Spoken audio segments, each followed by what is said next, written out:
Queridos amigos, queridos líderes, queridos maestros de Escuela Sabática, sean todos bienvenidos al bosquejo de la lección de la Escuela Sabática. Estamos comenzando un nuevo trimestre, el segundo trimestre del año, y el título general de la lección ustedes pueden ver allí, Cristo y su ley. Vamos a repasar todo aquello relacionado con las leyes del tiempo de Jesús, del tiempo pasado también, las costumbres de aquel tiempo y muchas tradiciones y alianzas, todo eso para nuestro crecimiento espiritual y también para fortalecer nuestras convicciones en la palabra de Dios. Y el título de la lección de esta primera lección es Leyes en el tiempo de Cristo.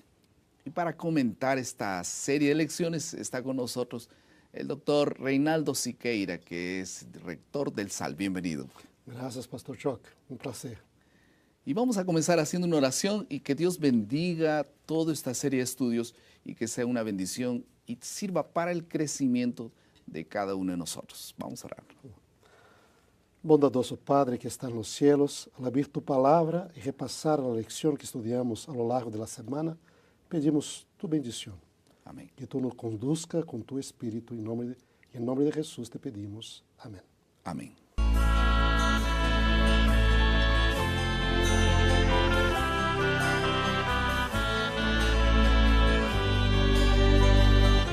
Hasta el inicio del siglo XVII se pensaba que para mantenerse o para mantener un cuerpo en movimiento era necesaria una fuerza actuando sobre ella.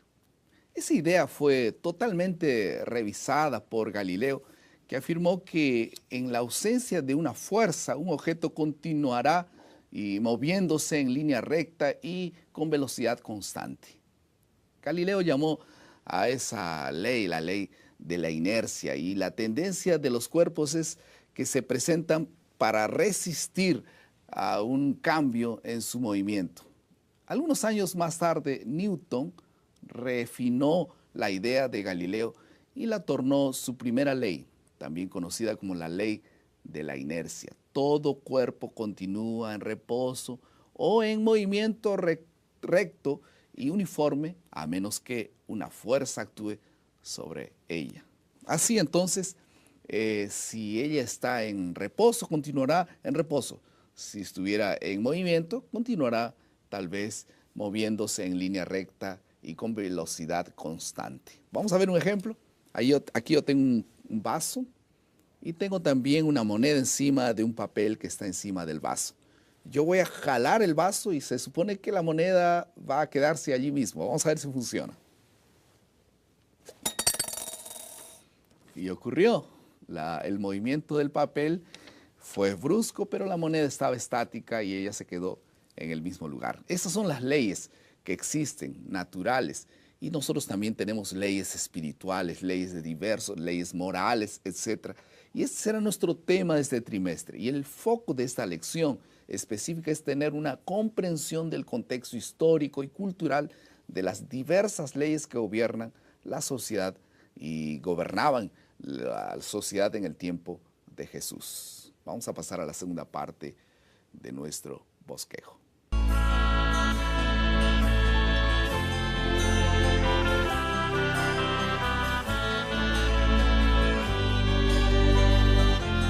Pastor Siqueira, entonces, ¿cuál era el contexto de las leyes que regían y costumbres que regían el tiempo de Jesús, considerando la influencia griega, la influencia romana y también la influencia judía en aquel tiempo?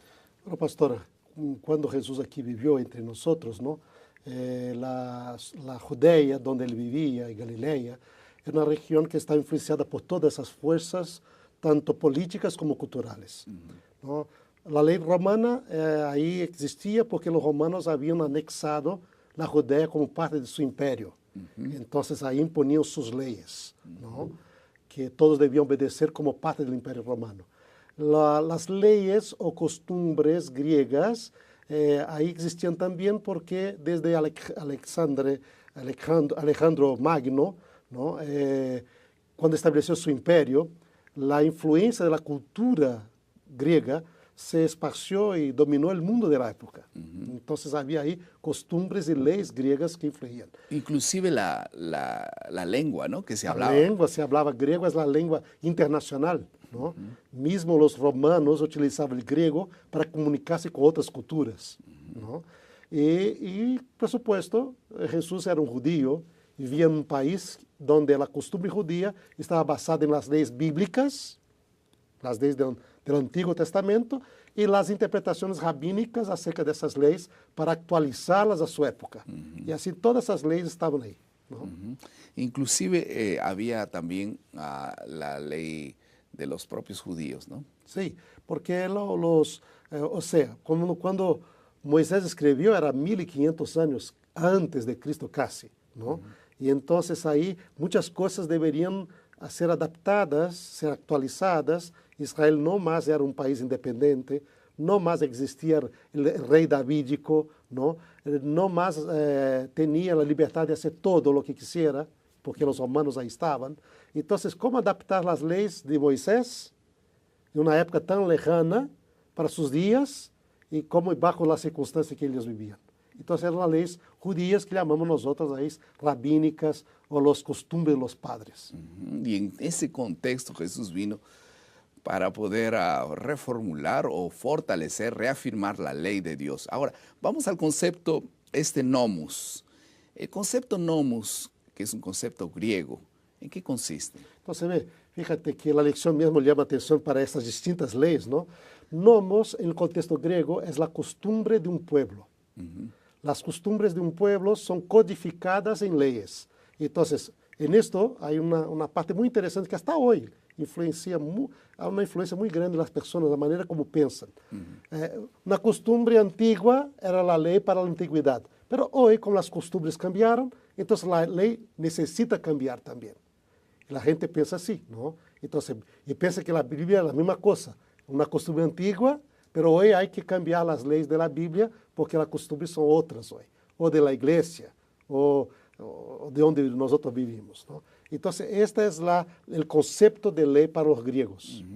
Y este asunto de lex, del latín, ya es un asunto más impuesto, ¿no? Sí, el concepto de ley para los romanos era el concepto de autoridad. Los romanos trabajan bastante autoridad. Aquellos que tenían el poder tenían la autoridad para implantar, para establecer leyes. Entonces las leyes son más bien ligadas con el poder. Y a veces la gente sentía, por eso tanta rebelión en el Imperio Romano, porque imponían sus leyes con fuerza, con poder, ¿no? Y la gente hoy piensa que la misma cosa, que la ley de Dios es como la ley romana. Dios vino a imponer porque tiene fuerza, tiene poder. Es una imposición con rigor. Con rigor, con autoridad. Y la gente rechaza a veces la ley de Dios por considerar que la ley de Dios es como la lex romana. Y nosotros vemos algunos ejemplos. Por ejemplo, Lucas 2, 1 al 5 habla que en aquellos días salió un decreto de parte del César Augusto.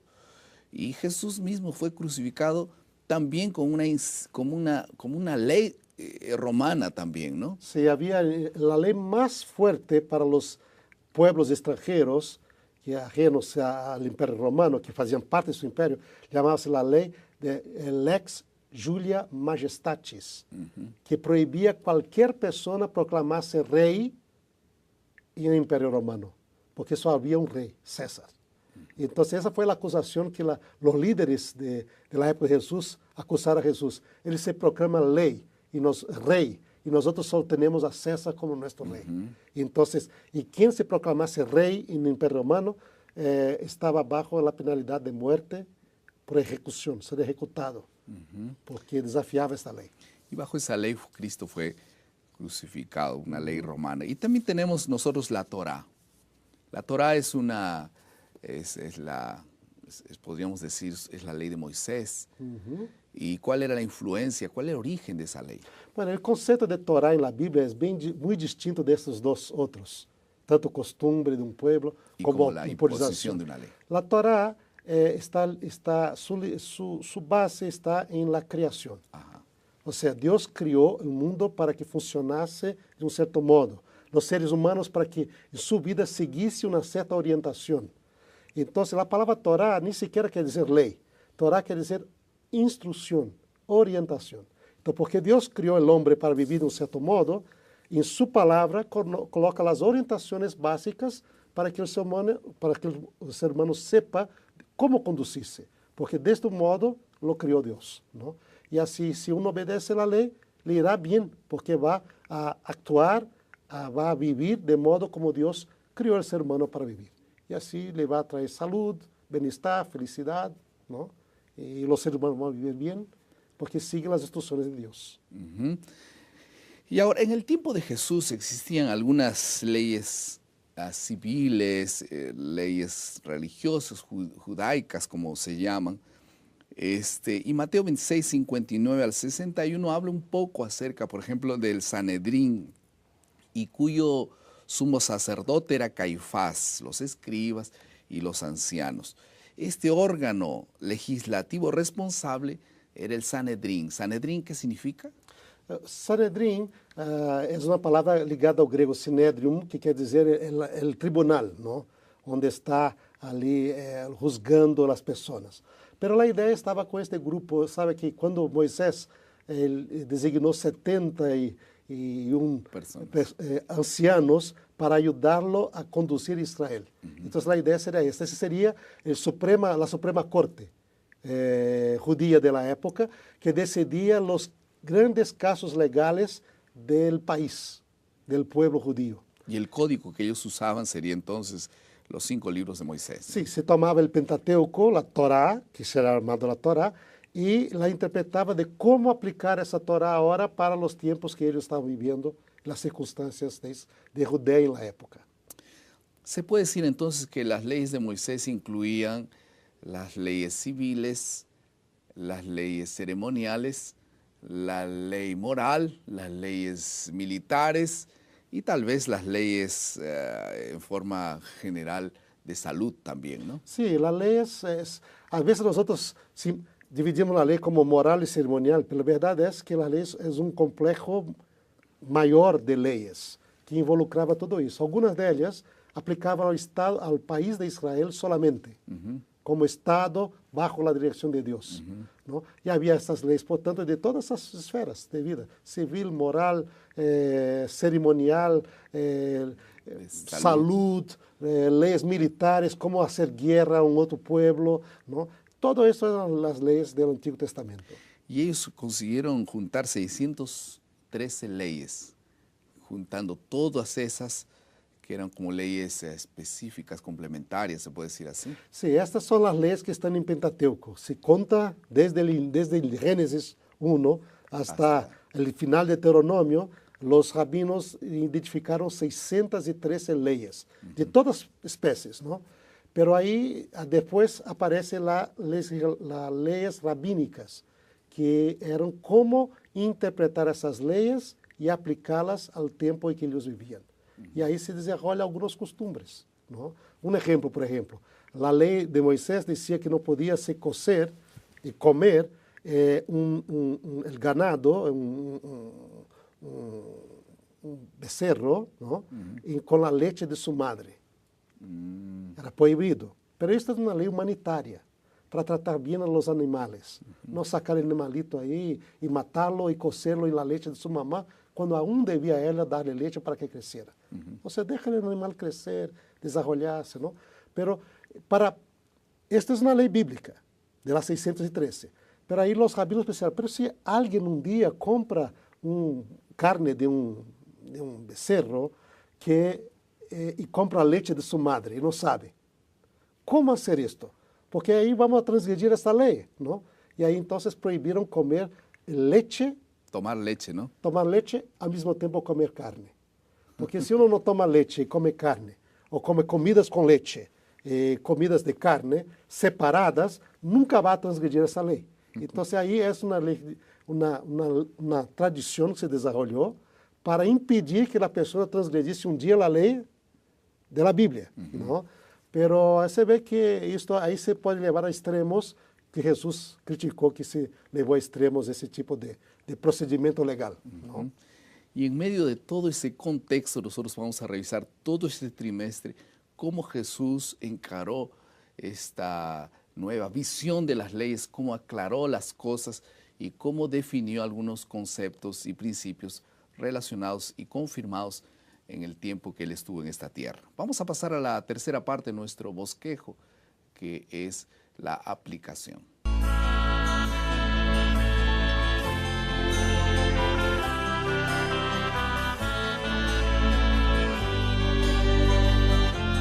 Ahora vamos a cómo nos sirve todas estas cosas en nuestro tiempo. Nosotros hemos estudiado las leyes rabínicas, las leyes, el contexto de las leyes romanas, habían fariseos, habían saduceos y todas estas costumbres de aquel tiempo que rodeaban a la gran ley que Jesús vino a colocar. Por eso Él dijo claramente que la ley se resumía en dos grandes principios: amar a Dios y amar al prójimo. Entonces parece que allí ya hay un concepto de aplicación para nuestras vidas.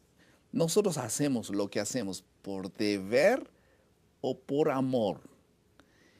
Ese es un asunto que debiéramos revisar en nuestra forma de hacer y de actuar en la vida cristiana, ¿no es así? Sí, verdaderamente. Y todas las leyes, que sean ellas por autoridad humana, costumbre, etc., puede haber leyes buenas y leyes malas, ¿no? Pero acima de todas las leyes está la ley de Dios, sobre todo la ley moral, del amor a Dios sobre todas las cosas, al prójimo como a sí mismo, ¿no? Y estas leyes deben conducir nuestra actitud para con las leyes del país o del lugar, las leyes con las cuales nosotros nos relacionamos. A lo largo de este trimestre nosotros vamos a estudiar todas esas leyes y vamos a descubrir que las leyes que Dios dio en el pasado, no todas, nosotros casi satanizamos algunas leyes de estas y solo exaltamos una, pero vamos a entender cómo se relacionan y cuál es la vigencia y cómo sería de importante para nuestro tiempo. Vamos a pasar a la última parte de nuestro bosquejo, que es la creatividad.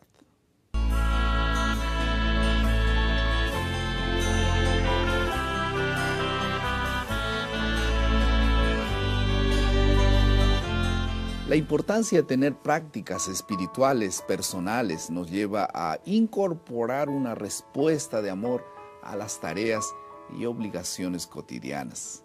Sin duda que eso va a definir lo que nosotros hagamos.